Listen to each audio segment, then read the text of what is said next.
Want a more reliable digital block? Start here. A digital nerve block is one of the most useful procedures you'll perform in the ER or urgent care.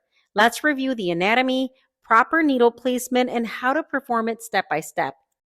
Each finger is supplied by 4 digital nerves, 2 palmar digital nerves and 2 dorsal digital nerves. These nerves travel along the sides of the finger adjacent to the bone. The digital arteries run just lateral to the nerves within the neurovascular bundle.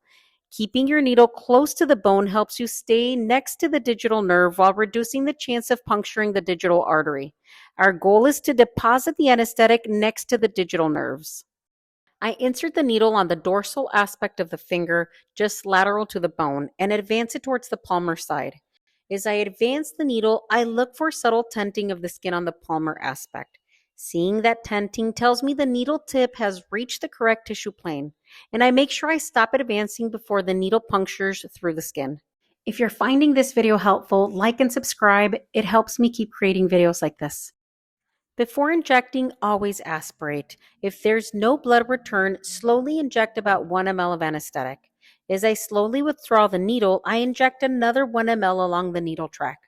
This deposits anesthetic adjacent to both the palmar and dorsal digital nerves. Use just enough anesthetic to create a circumferential band of anesthesia without over-distending the finger. I typically inject about 2 ml per side, depending on the size of the finger.